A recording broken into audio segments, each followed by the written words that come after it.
Eh, yang menguatkan saya itu adalah, oh iya, ini adalah ranah jalan untuk berjuang. Iya.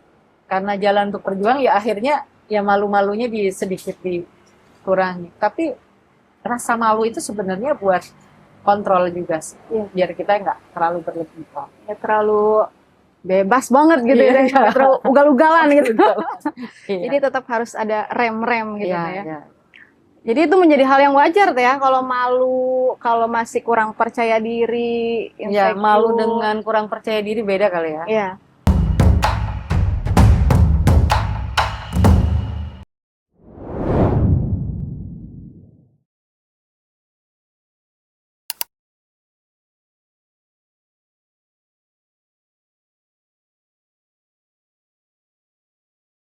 Assalamualaikum warahmatullahi wabarakatuh, sahabat Damar Banten.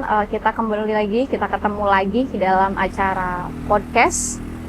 Di sini sudah ada tokoh perempuan Banten yang sangat luar biasa, keren menurutku ya. Pasti menurut teman-teman juga keren.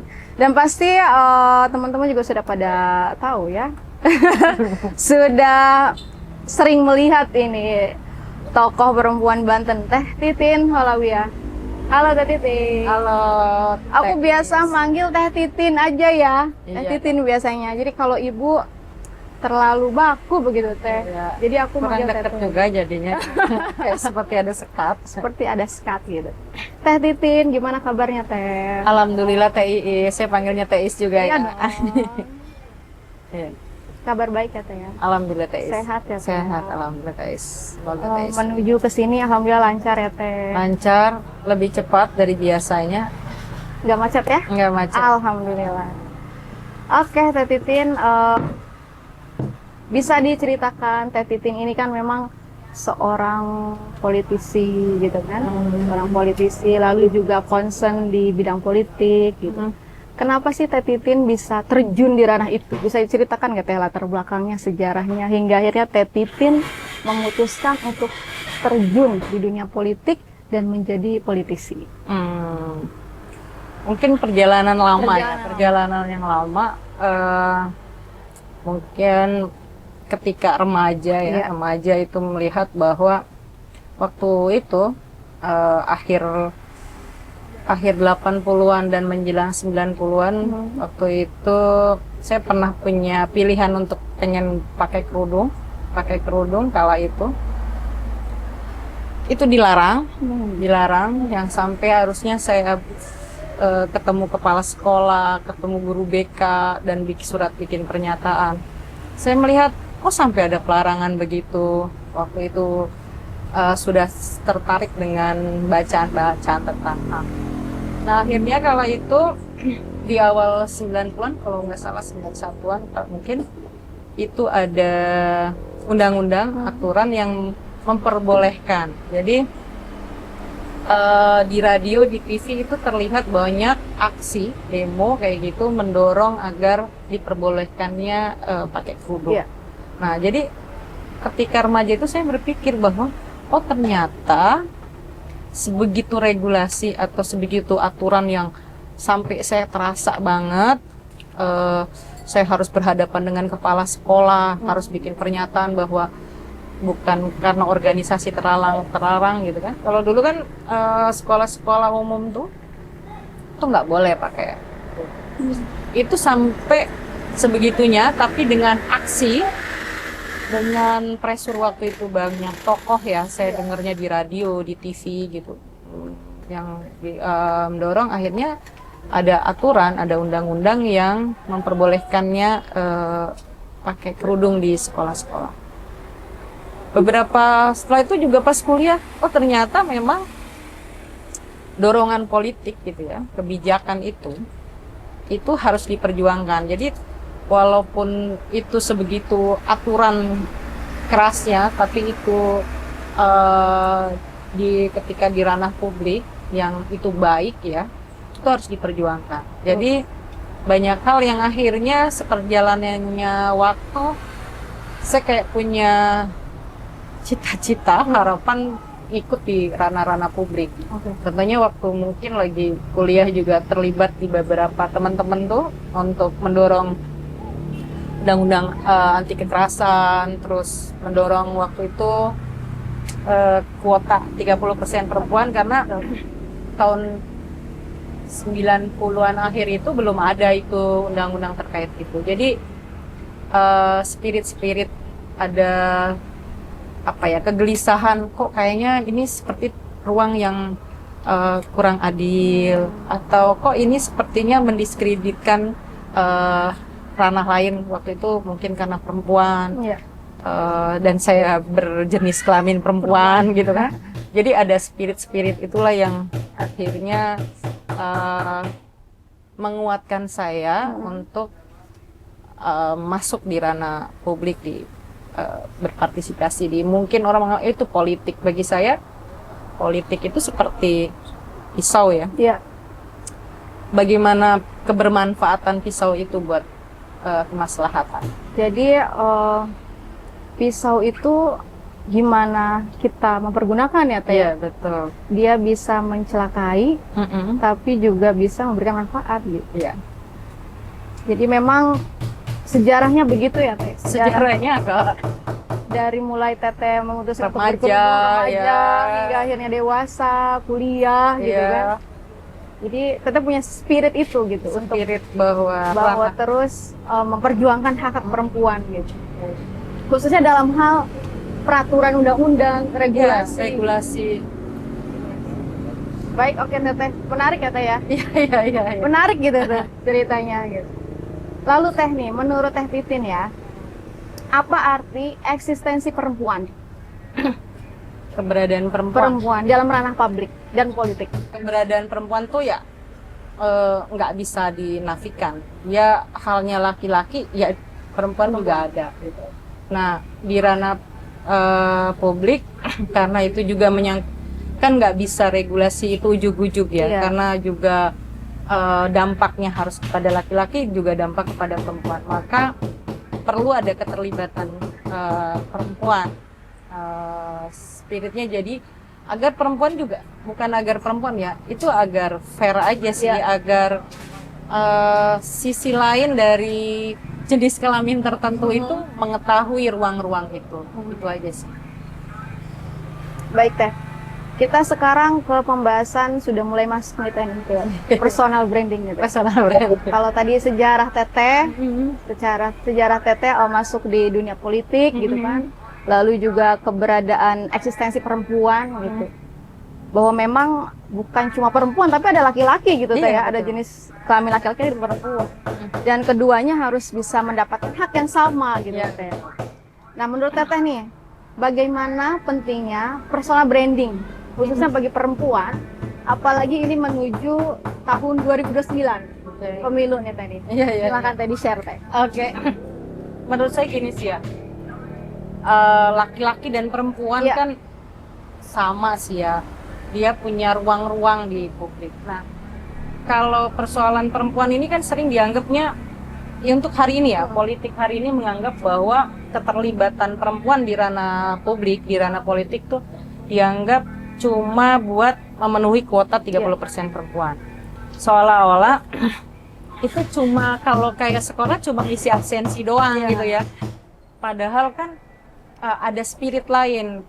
Kalau kita mengingat perjuangan teman-teman di tahun akhir 90-an untuk mendorong kuota 30% itu kan ada spiritnya bahwa bukan hanya sekedar mereka mengisi absensi tersebut, tapi memang ranah publik itu memang ada laki-laki dan ada perempuan. Contohnya undang-undang kekerasan terhadap perempuan aja kan waktu itu cukup lama ya bisa disahkan karena dianggapnya apa sih gitu pentingnya.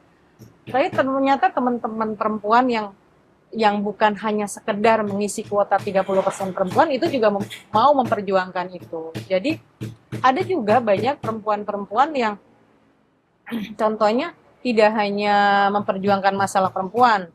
Sebut saja saya ngerasa bahwa saya sekarang aja ya, mungkin kalau dulu saya punya keinginan cuma hanya persoalan-persoalan terkait perempuan. Saya melihat sekarang malah persoalan ranah domestik itu itu ada juga berdampak dari ranah publik. Contohnya ketika sekarang banyaknya pengangguran misal. Pengangguran, kenapa sebanyak pengangguran? Ternyata dengan adanya misal salah satu di keluarga itu nganggur, bapaknya nganggur, pendapatan menurun, nggak ada pendapatan, itu juga berdampak pada kekerasan di dalam rumah tangga. Maka penting juga gitu perempuan dan laki-laki itu punya akses yang sama terhadap ruang-ruang publik gitu. Jadi kalau bicara personal branding banyak juga ya, maksudnya perempuan bisa kok, bukan hanya karena dia pemenuhan kuota, bukan masalah bisa, kemampuannya bukan hanya terkait pemenuhan kuota 30%. Dia ketika dikasih kesempatan gitu untuk membuktikan pemikirannya cukup. Contohnya kalau di ini aja banyak profesor perempuan, politisi perempuan yang kualitas juga banyak. Bupati atau wali kota yang perempuan yang punya kapasitas juga banyak. Itu saja sih. Iya. Jadi bukan cuma dalam hal memenuhi ya afirmasi kuota 30%. 30%, ya. Tapi memang di situ perempuan yang berperan gitu ya. Berperan dalam hal kebijakan tentunya yang bukan hanya pro terhadap perempuan gitu. Bahkan ya kita juga memikirkan gitu kan terhadap hak-hak laki-laki, anak dan lain-lain. Betul. Tapi khususnya gitu kan, khususnya terhadap perempuan itu sendiri gitu. Jadi menurut Teh Titin, personal branding itu penting ya Teh ya? Penting bagi seorang perempuan, apalagi mau nyalek nih gitu kan. Sebenarnya kan nggak harus tunjukkan yang karena mau nyalek. Maksudnya kalau personal branding kan gini, ya dia brandnya ya, pasti kekuatan pada dirinya. Betul. Kalau tadi bilang bahwa kan kalau HP aja ya, kalau dibikin casingnya bagus-bagusin, kalau dalamnya juga ini nggak asik juga. Jadi casing perlu, tapi juga isi dari HP itu juga jauh. Kalau bahasa ini inner beauty itu bagus. Jadi bukan cuma luarnya aja ya, brandingnya dibungkus dengan menarik gitu dengan seolah-olah citranya bagus, berkualitas, tetapi jangan lupa dalamnya juga Teh ya. Itu malah yang misalkan kemampuannya itu yang lebih penting gitu ya. Itu yang lebih penting. Jadi ya bukan cuma untuk menuju tahun 2029, tetapi jauh daripada itu gitu kan. Ya mungkin di 2029 dia nggak jadi nyalek, tapi nyaleknya di tahun-tahun selanjutnya gitu kan. Teh, ini juga akan penting. Karena berbicara personal branding ya, Teh, itu kan proses ya Teh ya. Bukan kita mau membranding diri hari ini, lalu besok kita langsung dikenal dengan kualitas yang ingin kita tonjolkan gitu Teh ya. Oke. Terus Teh, menurut Teteh nih ya, apa perbedaan strategi branding laki-laki dengan perempuan? Ada perbedaan nggak sih Teh? Kalau namanya brand ya, ya kalau secara teori ya branding kan untuk ini kan kita aja, baik laki-laki maupun perempuan. Tapi mungkin pembedanya gini ya, kekhasannya sebagai perempuan gitu loh. Kekhasannya sebagai perempuan ya beda gitu. Misal saya lebih nyaman di branding saya sebagai seorang ibu, tetap menjadi seorang ibu walaupun maksudnya saya perempuan tradisional gitu yang masih pakai dengan hal-hal rumah gitu, tapi saya juga nggak mau juga itu menjadi hambatan saya di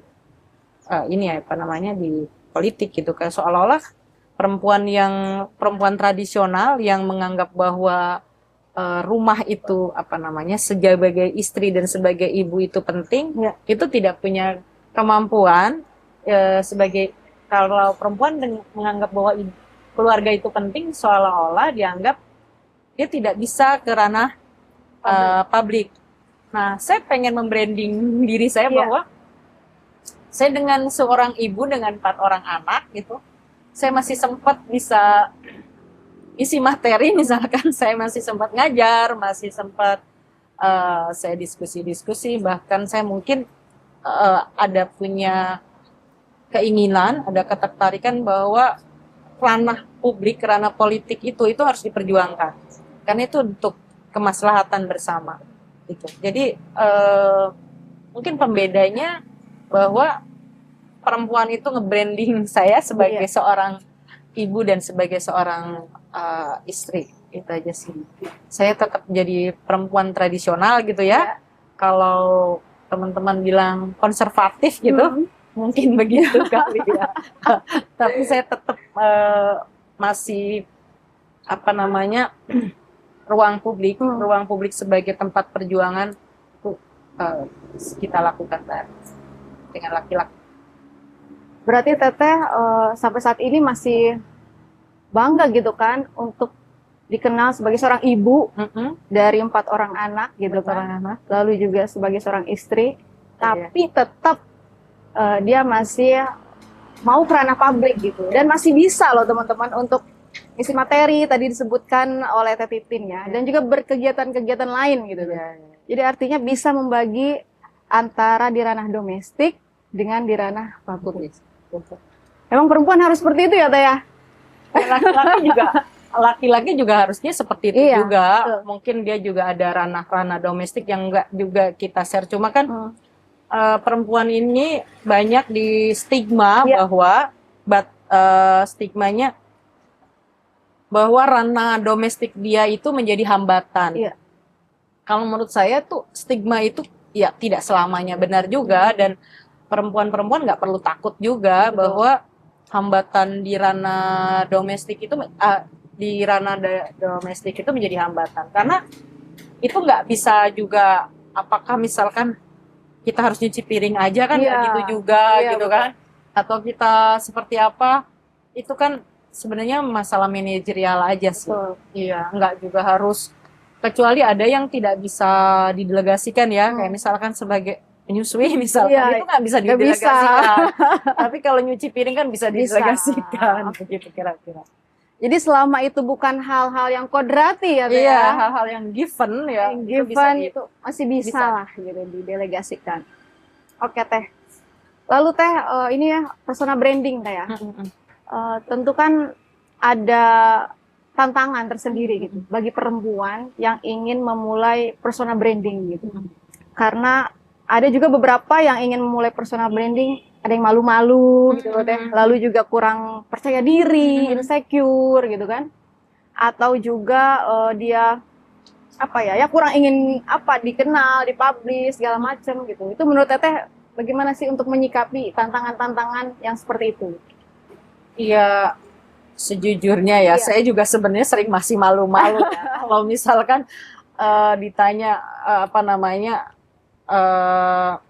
kadang mungkin ya beberapa orang kan kurang nyaman untuk dipublish gitu ya. Cuma ada beberapa juga, karena kalau saya menguatkannya bahwa ini soal untuk melangkah di ranah publish gitu. Jadi ya karena kita sudah melangkah di ranah itu, ya sudah harus siap menerima itu.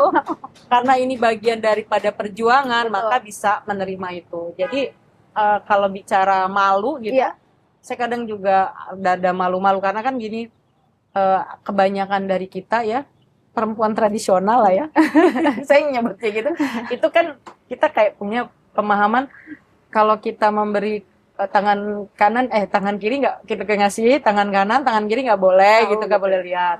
Nah, karena kebanyakan beberapa yang masih gitu ya, saya juga tidak memungkiri itu, kita masih malu-malu seperti itu. Dan beberapa perempuan juga mungkin seperti itu. Jadi saya yang menguatkan saya itu adalah, oh iya, ini adalah ranah jalan untuk berjuang. Karena jalan untuk berjuang ya akhirnya ya malu-malunya sedikit dikurangi. Tapi rasa malu itu sebenarnya buat kontrol juga sih, biar kita nggak terlalu berlebihan. Ya terlalu bebas banget gitu ya, terlalu ugal-ugalan gitu. Jadi tetap harus ada rem-rem gitu ya. Jadi itu menjadi hal yang wajar teh ya, kalau malu, kalau masih kurang percaya diri, Ya, insecure. malu dengan kurang percaya diri beda kali ya. Iya. Malu mah beda kali ya. Kalau malu Sisi positif, kalau kurang itu ininya aja saya ya, buat ngebaik-baikin saya. iya. Jadi memang teh kalau misalnya kita sudah nyemplung tadi bahasanya teh ya ke dalam personal branding, ya kita harus menerima itu Iya. gitu. Bahwa pasti ketika kita posting gitu teh, bikin konten dengan tujuan ingin membranding diri gitu ya teh. Iya. Misalnya, oh saya ini mau dikenal oleh masyarakat sebagai politisi, ya saya share lah di Facebook, di segala macam platform gitu teh. Pasti ada yang suka dan tidak suka gitu Iya. ya teh. Netizen itu kan ya teh. Ada yang berkomentar baik dan ya ada juga yang kurang baik lah ya. Gitu. Bahkan ada yang ngebully segala macam gitu ya. Iya. Itu sudah menjadi konsekuensi ya teh. Iya, udah di ranah publik. Sudah di ranah publik seperti itu. Nah, menurut Teteh nih teh, bagaimana sih untuk bisa menjaga branding kita agar tetap branding kita ini baik gitu loh di mata publik gitu. Bagaimana, ada strategi seperti apa menurut Teh Titin? Kalau saya nggak ada strategi kali ya, kan kebaikan itu mengalir aja. Betul. Gitu. Jadi saya rasa nggak perlu pakai strategi. Toh hampir semua agama ya ngajarin bahwa hidup kita ya berdasarkan tuntunan aja gitu, tuntunan di agama masing-masing. Gitu sih. Oke Teh. Lalu menurut Teteh, media sosial ini Teh, media sosial apakah ini lebih menjadi peluang atau tantangan dalam membangun personal branding pada perempuan? Peluang ya, peluang. Bagi saya peluang untuk ya kalau ini alat perjuangan gitu ya, alat perjuangan. Tapi karena mungkin spiritnya ini adalah menjadi alat perjuangan, maka yang harus dilihat adalah oh ya itu tadi nggak perlu juga berlebihan, sesuai dengan apa yang ada aja. Jadi misal ya mungkin karena ini alat perjuangan, yang perjuangan kita nanti adalah misal ngebrandnya kita mempunyai perjuangan yang pengen nanti di legislatif gitu ya. Artinya itu biar yang tadinya mengenal saya nih sekampung saya doang gitu kan nggak mungkin nih kalau misalkan saya pengen ke arah perjuangan saya ini kan harus juga banyak, kalau istilahnya banyak doa-doa dari banyak orang kan. Jadi doanya bukan hanya dilokalisir situ aja. Itu mungkin itu jadi lebih efektif dan efisien. Jadi peran media sosial menjadi peluang ya. Peluang. Dan itu sangat efektif, efisien dan murah. Iya, efisien dan murah. Teteh di masyarakat udah pada tahu nih Teh ya. Teteh post di Facebook, akhirnya kan yang ada di Kabupaten Serang. Iya. Kenal dengan Teteh gitu. Iya. Tanpa Teteh mungkin secara langsung ke sana atau di Kota Serang gitu kan. Betul. Jadi efektif memang media sosial dalam membranding diri, personal branding diri gitu. Dan ini menjadi peluang Teh ya. Peluang bagi perempuan untuk bisa memanfaatkan media sosial sebagai alat untuk kita bisa membangun personal branding khususnya bagi perempuan-perempuan yang ingin maju di tahun 2009. Amin. Dan umumnya ya bagi semua lah ya, bukan hanya itu gitu. Baik Teh. Lalu saat ini kan Teteh concern nih di bidang politik ya. Menurut Teteh apa tantangan terbesar yang Teteh hadapi sebagai perempuan dalam dunia politik yang masih saat ini didominasi oleh laki-laki? Itu yang sempat tadi juga saya singgung bahwa perempuan hari ini masih dianggap stigmanya itu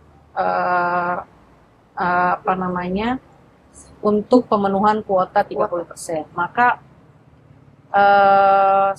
karena dianggapnya itu cuma ngisi absensi doang dan regulasinya misal banyak tuh, kalau perempuan itu paling ini adalah nomor 3 misalkan secara penomoran, dan paling itu. Jadi karena kebaikan partai misalkan disimpan di nomor 1 atau nomor 2. Jadi masih perempuan itu dia dianggap stigmanya adalah pemenuhan kuota.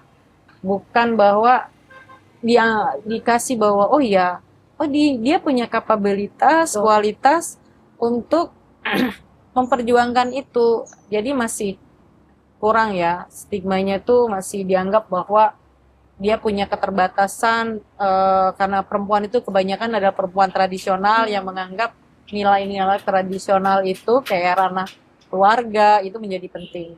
Padahal itu nggak perlu dipertentangkan gitu ya, ranah perempuan tradisional dan ranah bahwa pemenuhan kuota itu tidak perlu dipertentangkan.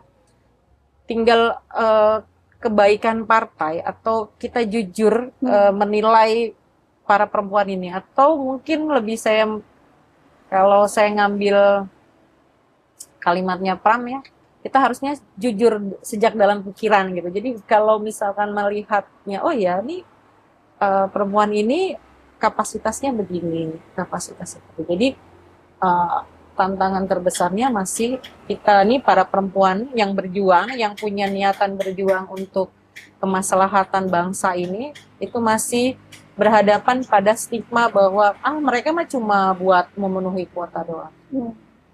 Masih banyak yang berstigma seperti itu ya Teh. Ya. Jadi perempuan hanya untuk memenuhi kuota saja. Bahkan ada bahasa ya sebagai pemanis lah, sebagai pelengkap, ombol-ombol lah.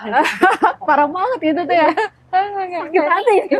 Kan enak banget ya. Sakit banget ya. Padahal ya perempuan juga banyak kok. Yang dia secara kapasitas gitu kan.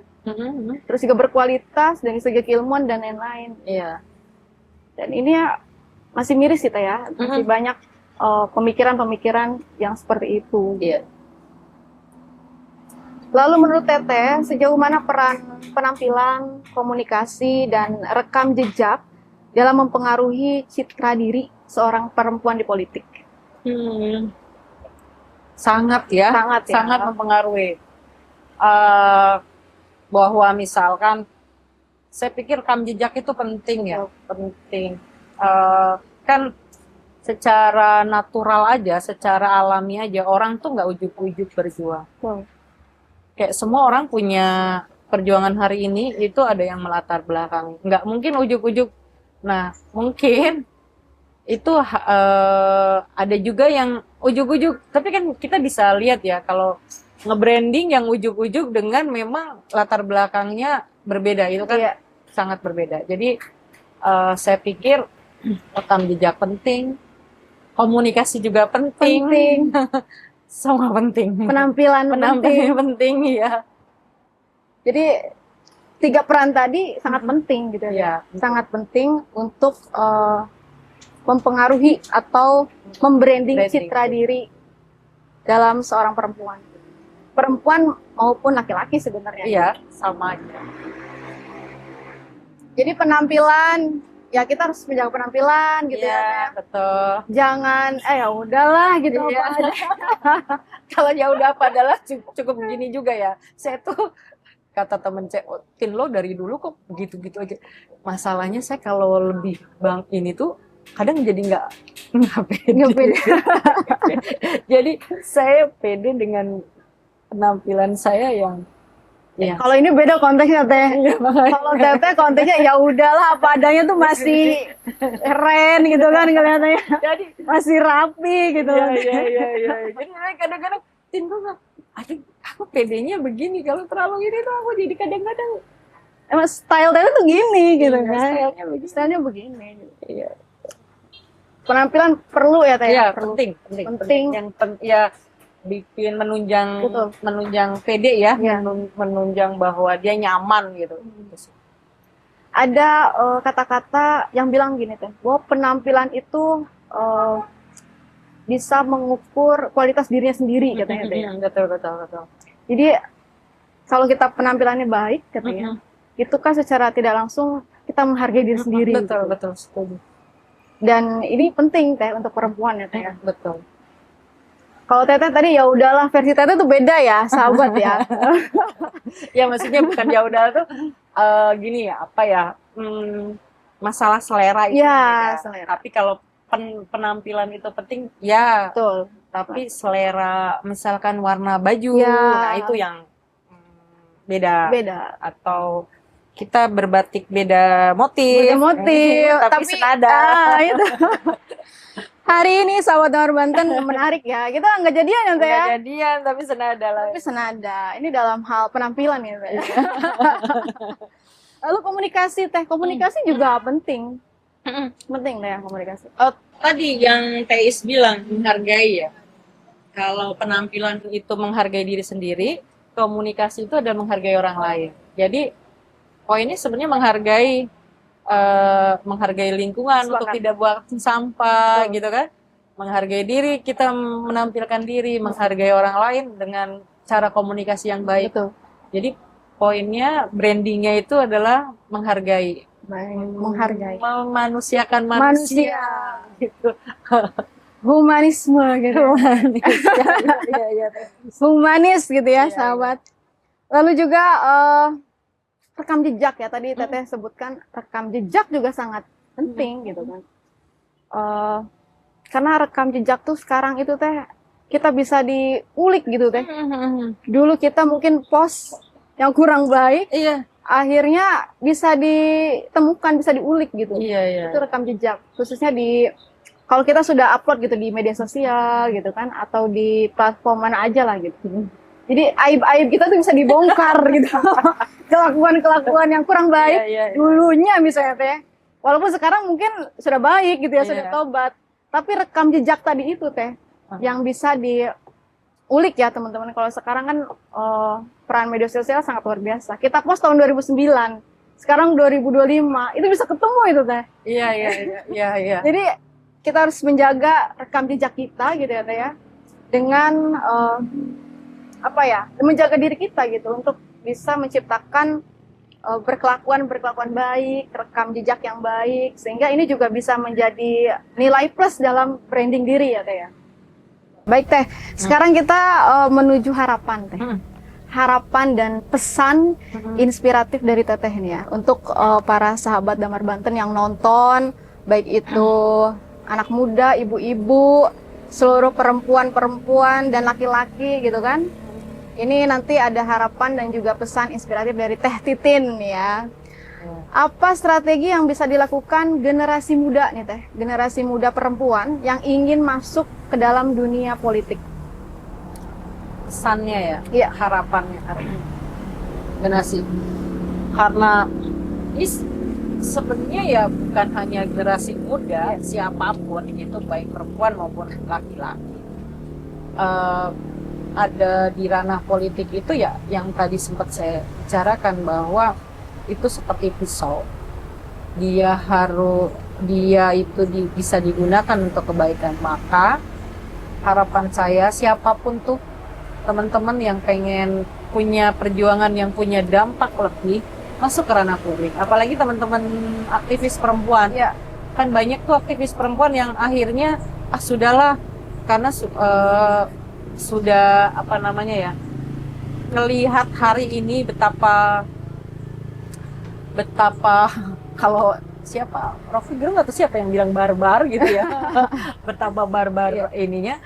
Saya pikir itu adalah kalau kita tuh harus tetap melakukan perjuangan agar kita seorang ibu, seorang perempuan apalagi yang kita nggak bisa menyerah begitu saja dengan apa yang terjadi, apa yang ada. Jadi kita harus tetap memperjuangkan apa yang harus.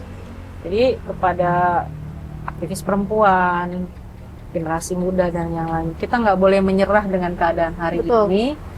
Kita harus tetap berjuang. Kalau kebaikan itu harus kita perjuangkan. Karena kebaikan itu bagian daripada politik, kebijakan, maka kita harus masuk di ranah itu.